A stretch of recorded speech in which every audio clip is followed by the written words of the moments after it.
collected by Bido Harencio. He's 7th of the ball game. The record for the playoff series stands at 8, and that was scored by Sonny Jaworski against a team na hawak-hawak ng aking partner. Hindi na makasama lang tayo doon yung UTEX. So medyo masakit nga yung 24 puntos from the 3-point territory.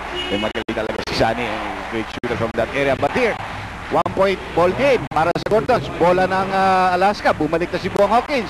58.7. Ang gulo nito. And may foul to give pa ang Gordons. Isa Alaska has 3 fouls to give. Meron yatang humihingi ng is this another timeout? Hindi po. Magpapatuloy ang aksyon. 58.7 seconds left dito sa ating ball game.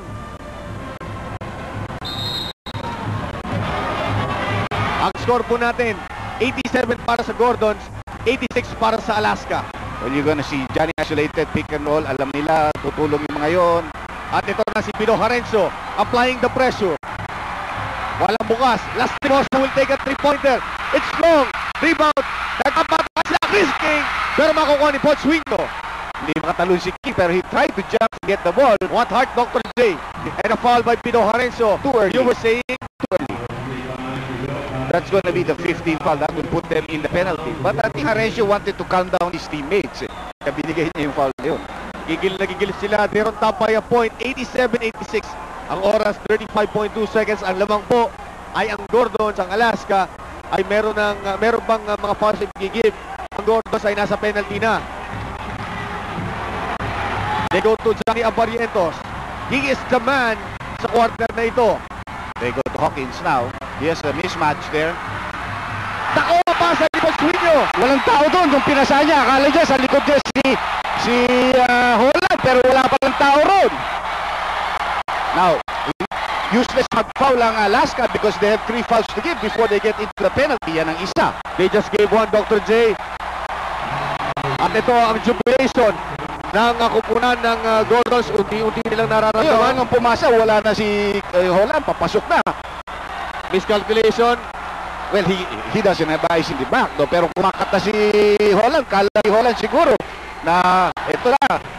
Nasaksak na siya. Di kailangan rumibaw na ko.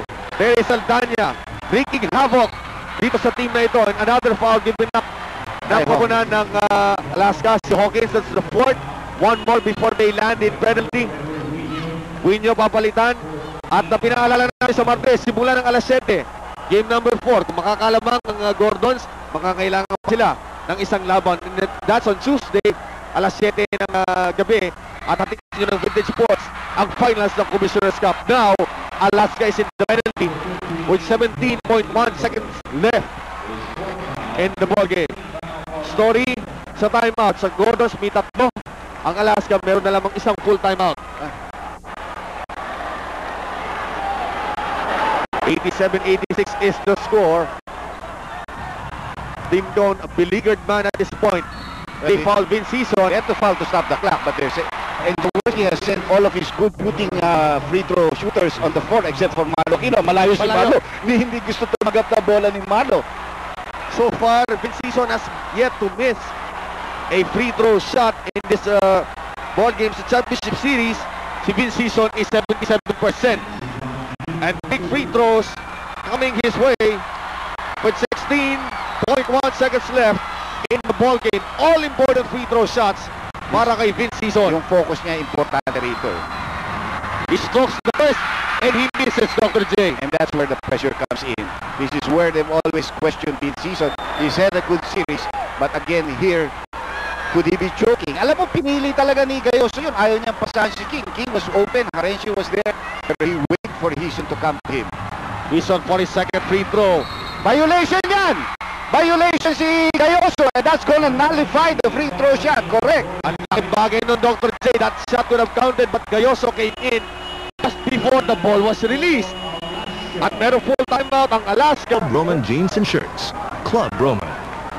Dr. J, I think we've seen it all dito sa ball game na to. JP Gayoso, He entered the lane too soon. I don't know why. Maybe wala siyang tiwala kay Vince Season after Hison missed the first free throw. And so he was called for the violation by entering the lane too soon. He nullified the free throw shot that was made by Vince Season.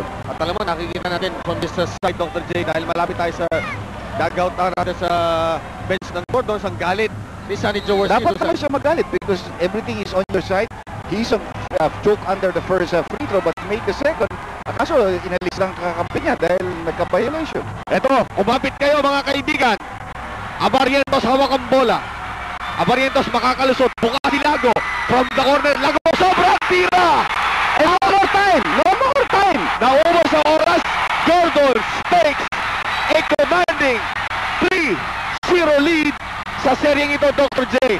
At nagkakagulo po dito sa loob ng planeta. Lahat nakatayo as Gordon takes a commanding 3-0 advantage in this best of 7 series. Si Sonny Jaworski nilapitan ni Tim Doon, and Sonny Jaworski pinipilit natin hatakin. Magpakapatong-patong ang mga players. Hindi pa tapos ito. Sa championship pa lang ginagawa yun. Pero nararamdaman nila at Dr. J na meron na silang naamoy na championship. Nagyayakapan sila. Nakakalimutan nila, there's still one more game to go. And Sonny Jaworski, pinagkakaguluhan ng mga tao dito. Pababayaan natin i-release nila ang kaguluhan na natatamo dito. Sonny Jaworski being led out sa dami na nagkakagulo sa kanya. Final score, 87-86. Magbabalik po kami.